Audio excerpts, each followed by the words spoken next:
তো নমস্কার বন্ধুদের, সুপ্রভাত সবাইকে। দেখো আজকে আমি একটা ব্লগ করছি নিজের ডেলি রুটিনের ওপরে। তো সকালে আজকে উঠতে অনেকটাই দেরি হয়ে গেছে, দেখাচ্ছি তাই ঘড়িতে যে কটা বাজে, এখন 9:30 বাজে। তো সেই জন্য এবার চা টা খাবো, একটু যাচ্ছি রান্নাঘরের দিকে যে কি করি দেখি, মা চা করেছে নাকি আমাকে করতে হবে সেটাই দেখছি। ফোনটাকে রাখলাম একটু ঠিকঠাক করে। তো দেখলাম গিয়ে মোটামুটি মায়ের আমার মা চা মানে শাশুড়ি মা চা অলরেডি করা হয়ে গেছে। তো আমি দেখছি ওখানে ঘরে রেডি করে দিচ্ছে চা। তো এবার ঘরে একটু যাই, দেখি কি করছে না করছে। তো এখানে দেখছি ছেলে এখনও ঘুম থেকে ওঠেনি, পুচকু। কাল থেকে স্কুল স্টার্ট, বলছি তাড়াতাড়ি উঠে পড়ো, গুড মর্নিং। আজ অবধি ভালোই মজা করে নিল, বেলা অবধি ঘুম থেকে উঠে। কাল থেকে তো তাড়াতাড়ি উঠতে হবে, তো এখানে সবাইকে হাই করে দিল। এবার আমার রোজকার মতো রুটিন মোটামুটি চালু। বাসি বিছানাগুলোকে আগে তুলে নিচ্ছি, সব তুলে ঠুলে নেবো, ঝাড়বো। তো এখানে দেখতেই পাচ্ছ তোমরা, একটু বালিশ টালিশগুলো মোটামুটি ঠিকঠাক করে নিচ্ছি। অ্যাকচুয়ালি কী বলো তো, প্রতিদিনের রুটিন এগুলোই সাধারণত আমাদের হাউসওয়াইফদের করতে হয়। বাট আমি টোটালি যে হাউসওয়াইফ সেটা বলবো না, আমাকে এদিক ওদিক আরও অনেক কাজ আমি করি। যেরকম হচ্ছে, আমি আজকে বহু বছর ধরে নিজে একজন বিউটিশিয়ান, তো তার পাশাপাশি মেকআপ আর্টিস্ট। তো মেকআপ আর্টিস্টের কাজ বলতে দেখো, যখন যেরকম অর্ডার পাই টুকটাক চলে যাই, এদিক ওদিক চলে যেতে হয় আমাকে। কিন্তু এই বিউটিশিয়ানের কাজটা আমার, সেটাও আমি ডোর টু ডোরই করি। বা রিসেন্টলি আগে পার্লারেই কাজ করতাম, মাঝখানে পার্লারেও আমি কাজ করেছি। তো আমার ছেলে একটু অসুস্থ বলে আমি কাজ ছাড়তে বাধ্য হলাম, কারণ ওকে দেখা ঠাকার জন্য একটু প্রবলেম হয়ে যায়, কে দেখবে না দেখবে। শাশুড়ি মায়ের বয়স হয়েছে, এখন অতটা পারে না। তো সেই জন্য এখানে চলো বিছনা ফিছনাগুলো ঝাড়া হয়ে যাচ্ছে মোটামুটি। তো এই কাজ ফাজ করে এবার আমি ছেলেকে আবার পড়াতে বসাতে হবে। কাল থেকে স্কুল খুলে যাচ্ছে, 6 তারিখ থেকে স্কুল খুলে যাচ্ছে ওদের। তো কথা ছিল 10 তারিখে খুলবে, তো যাই হোক, গরমটা একটু কমাতে এখন আবার স্কুল থেকে নোটিশ পাঠিয়েই দিয়েছে যে 6 তারিখ থেকে ওদের পড়াশোনা স্টার্ট স্কুলে। তো এবার এই সব বিছনা ফিছনা তোলা হচ্ছে। প্রতিদিনের কাজ, প্রতিদিনেরটা যেটা করতে হয় সেটা তো আমাদের করতেই হয়, সেগুলো তো আর বন্ধ দিলে হবে না। তো এই হচ্ছে ব্যাপার, আমাদের যেটা দৈনন্দিন কাজ, আমাদের বিছনাপত্র গুছিয়ে। ছেলেকে খাওয়ানো হয়ে গেছে, ঘুম থেকে উঠে খাইয়ে দাইয়ে দিয়েছি, দিয়ে বিছনা ফিছনা তুলে এবার ওকে বইঠই নিয়ে বসাবো। একটু রান্নাঘরে কিছু কাজ আছে, রান্নাঘরের কাজগুলোও করতে হবে টুকটাক। এখানে দেখো ডাইনিং টেবিলটা একটু মুছে নিচ্ছি। অ্যাকচুয়ালি কী বলো তো, তোমরা হয়তো ভাবছো যে ওদিকে দেখো আমার ঠাকুর দেখা যাচ্ছে, কিন্তু কী বলো তো, অ্যাকচুয়াল ব্যাপারটা হচ্ছে আমার ঘরের স্পেস খুব কম। তো যেভাবে যেটুকু পেরেছি গুছিয়ে রাখার চেষ্টা করেছি। আবার আমরা নিচে বসে কেউ খেতে পারি না, এই একটা মানে কী বলবো, খুব প্রবলেম একটা। নিচে বসে খাওয়াটা হয় না, আমারও একটু কোমরে ব্যথা। তো যত টাকা পারি ওই চেয়ার টেবিলে বসেই খাওয়ার অভ্যাসটা হয়ে গেছে। তো ঘরের মধ্যে যেখানে যেটুকু অ্যাডজাস্ট করে পেরেছি রাখার চেষ্টা করেছি। তো আর সব থেকে বড়ো কথা হচ্ছে কী বলো তো বন্ধুরা, আমরা ভাড়া থাকি, ঠিক আছে, আমাদের নিজেদের বাড়ি না। তো ভাড়া থাকি, তো যেহেতু ভাড়া থাকি তো একটু অ্যাডজাস্ট তো করতেই হবে। সবসময় নিজের মনের মতন সব কিছু চাইলে তো এখানে হবে না। তো এবার এখানে রান্নাঘরে চলে আসলাম। এখানে একটু বাসন টাসনগুলো, রাতের এঁঠো বাসন টাসন যা যা রয়েছে সেগুলো একটু ধুয়ে ঠুয়ে নেবো। মানে মোটমাট বাসি কাজটা ছেড়ে তারপরে যাবো ছেলেকে পড়াতে বসাতে। ছেলের খাওয়া দাওয়া হয়ে গেছে ঘুম থেকে উঠে। এখানে দেখো ছেলে এসে আমার দুষ্টুমি করছে, পুচকোটা এসে উৎপাত করছে এখানে। ওকে যতই বারণ করছি কিছুতেই শুনছে না। তো ও নিজের মতন করেই যাচ্ছে। ও বলছে আমি ভিডিও করবো মা, ভিডিও করব। তো আমি বেসিক্যালি করি না। যারা আমার ভিডিও দেখেছো এখনও অবধি তারা দেখবে যে আমি কোনো দিন মেকআপের ভিডিও ছাড়ি, বা কোনো দিন আমার তোমার বিউটি পার্লারের ভিডিওগুলো আমি একটা একটা করে আপলোড করি। তো আজকে কি মনে হলো যে সকাল থেকে মনে হলো যে পুরো দিনটা আমার এমনিই যায়। তো ভাবলাম যে এই কাজগুলো যে করি, আমার প্রতিদিনের নিত্য কাজগুলো আমি করছি, তো সেগুলো ছাড়বো না কেন। তো এটাও তো একটা কাজের মধ্যেই পড়ে, ডেলি রুটিনের মধ্যে পড়ে। তো এবার হচ্ছে এই বাসন টাসনগুলো মেজে টেজে নেব। তো যেটা বলছিলাম যে আমার মানে আমরা যেহেতু এখানে ভাড়া থাকি, তো সেহেতু জায়গা একটু শর্টেজের জন্য আমাকে সব অ্যাডজাস্ট করেই করতে হয়।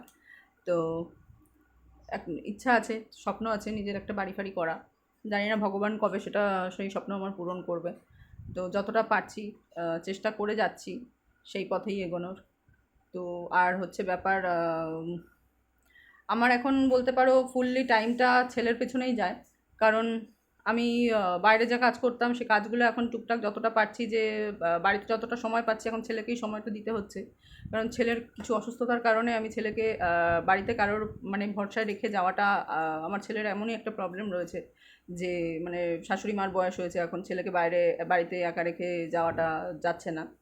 তো ওই জন্যই যতটা পারি, আমার যত ক্লায়েন্ট আছে পার্লারের বা মেকআপের, কিছু কিছু বাড়িতেই চলে আসে আমার কাছে সেগুলো করা, পার্লারের কিছু সার্ভিস নেওয়ার জন্য। আর মোটামুটি যারা মানে মেকআপ আর্টিস্ট আমি যেহেতু, তো মেকআপের জন্য আমাকে যেতে হয়, সেটা আলাদা ব্যাপার, সেটা যখন যেরকম হয় সেটুকু টাইম।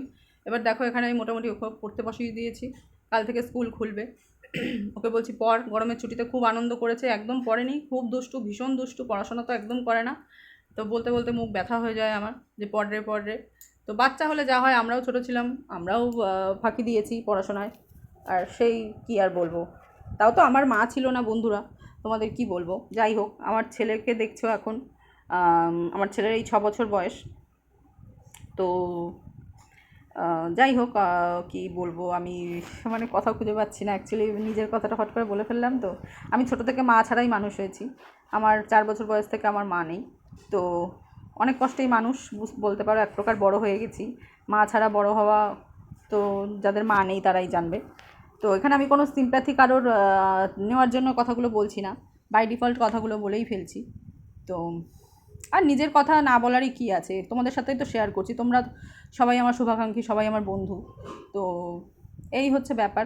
তো যাই হয়েছে জীবনে, আজকে নিজের এই সাথেই দাঁড়িয়েছি। ওদিকে ছেলেকে পড়াতে পড়াতে দেখো, এদিকে আবার একটু ঘর ঝাড় দিতে চলে এলাম, ও ওখানে পড়ছে বসে বসে। তো পড়াগুলোও কমপ্লিট করছে, এদিকে আমি চুপচাপ বসে না থেকে ভাবলাম ঘরটা ঝাড় দিয়ে নিই, কারণ বাসি কাজ সেরে আবার ওদিকে রান্নায় যেতে হবে, রান্নাবান্না করে আবার নিজের কিছু কাজ আছে। ঠিক আছে, তো আবার ক্লায়েন্ট আসবে কিছু, তাদেরকে নিয়ে আবার তাদের ফেসিয়াল করাতে হবে। মোটামুটি এখন যেহেতু যাচ্ছি না, এখানে দেখো আমার ছেলের ঝুড়ি ভর্তি খেলনা।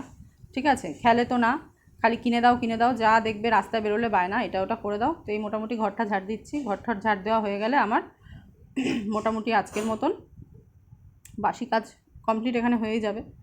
তো তারপরে আবার অন্য কাজ করব। এখানে দেখো পড়ছে ছেলে, ওদের স্কুলে ভীষণ প্রেশার, পড়ার খুব প্রেশার ওদের স্কুলে, মানে এতটাই প্রেশার যে কী বলবো। আর সব পড়াই তো বাড়িতে ঠেলে, কোনো মানে জাস্ট মানে এই যে কাল থেকে স্কুল খুলবে, খালি দৌড়েই যাবে স্কুল। যেটা বলছিলাম, যে কাল থেকে স্কুলটা খোলা মানে আমার আরও অতিরিক্ত প্রেশার পড়ে যাবে, মানে সব দিক সামলাতে হবে, ওকে স্কুলে দিয়ে আসা নিয়ে আসা। তারপরে হচ্ছে তোমার স্কুলের পড়া আবার আলাদা একটা চাপ, মানে স্কুল ছিল না এতদিন, নিজের মতন করে করিয়েছি ওকে, আমি কোনো টিউশন দিইনি, আমি নিজেই পড়াই। এখানে দেখো আমি আবার জামা কাপড়গুলো গোছাতে চলে এসেছি, ওদিকে আমার ছেলে চলে এসেছে, বলছে আমি ভিডিও করবো। তো ওখানে দাঁড়িয়ে দাঁড়িয়েই বই নিয়ে চলে এসেছে, বই পড়ার জন্য। ওকে বলছি গিয়ে বসে বিছানায় বসে বসে পড়, ও বলছে না আমি পড়বো না। একটু উঠলেই হয়েছে পড়াতে, মানে ফাঁকি মারা একদম শুরু, কী আর বলবো। মানে ওকে সামনে বসিয়ে নিয়ে বসে থাকতে হবে, মানে পড়াতে বসিয়ে নিয়ে ওকে বসে থাকতে হবে, তাহলেই পড়বে। উঠে আমার উঠে চলে আসা মানে হচ্ছে ওর পড়া শেষ ওখানে। ঠিক আছে, এই দুষ্টুমি করবে আর এই হচ্ছে ব্যাপার। তো দেখো এখানে চলে এসছে, তো এখানে জামা কাপড়গুলো আমি গুছিয়ে নিচ্ছি, জামা কাপড় গুছিয়ে তারপরে যাব ওদিকে, আবার রান্নাবান্নায় যাব। এদিকে বাজার থেকে মাছ নিয়ে এসছে, সেগুলো আবার কাটতে ফাটতে হবে, কি করতে হবে, যাবো ওটা পরে। এখানে পুচকে পড়ছে, পুচকুকে বলছে তুই পড়ে নে তাড়াতাড়ি, পড়াশোনা করছে এখানে। কি যেন আমাকে আবার জিজ্ঞাসা করছে কোনটা কি হবে না হবে, তো ওই জন্য একটু এসে বসলাম কাছে, কারণ কিছু কিছু যেগুলো ভুলভাল পড়ছে সেগুলো একটু দেখিয়ে দিতে হবে। ওই জন্য আমি বললাম তুই পড়, আমি এখানে বসছি, ভুল হলে আমি বলে দিচ্ছি। কিছু কিছু ওয়ার্ড মিনিং, কিছু কিছু ওয়ার্ড স্পেলিং যেগুলো একটু আটকে যায়, বা উচ্চারণটা কী হয় সেগুলো এখনও অতটা তো পারে না, সবে 6 বছর বয়স। ওর ক্লাসে কি বলো তো, ওর ক্লাসে বন্ধুরা এখনও ওর থেকে দেখি আমি বয়সে 1 বছর 1.5 বছরের বড় স্টুডেন্টরা ওর সাথে ক্লাসে পড়ে। ঠিক আছে, অ্যাকচুয়ালি প্যান্ডামিকের সময় অনেকে একটু লেট করে স্কুলে ভর্তি করিয়েছে, কিন্তু আমার ছেলের একদম 3 বছর কমপ্লিট হয়েছে তখন আমি স্কুলে ভর্তি করে দিয়েছি। দেখো এখানে শাশুড়ি মা মাছ কেটে নিচ্ছে, বাজার থেকে মাছ আনা হয়েছিল আজকে, মৌরলা মাছ, তো সেটা করা হচ্ছে এখানে। মোটামুটি ভাত বসানো হয়ে গেছে ওদিকে প্রেশার কুকারে, আমার ছেলের জন্য কি রান্না, ওই স্টু একটু অল্প করে করা হয়েছে। ও আবার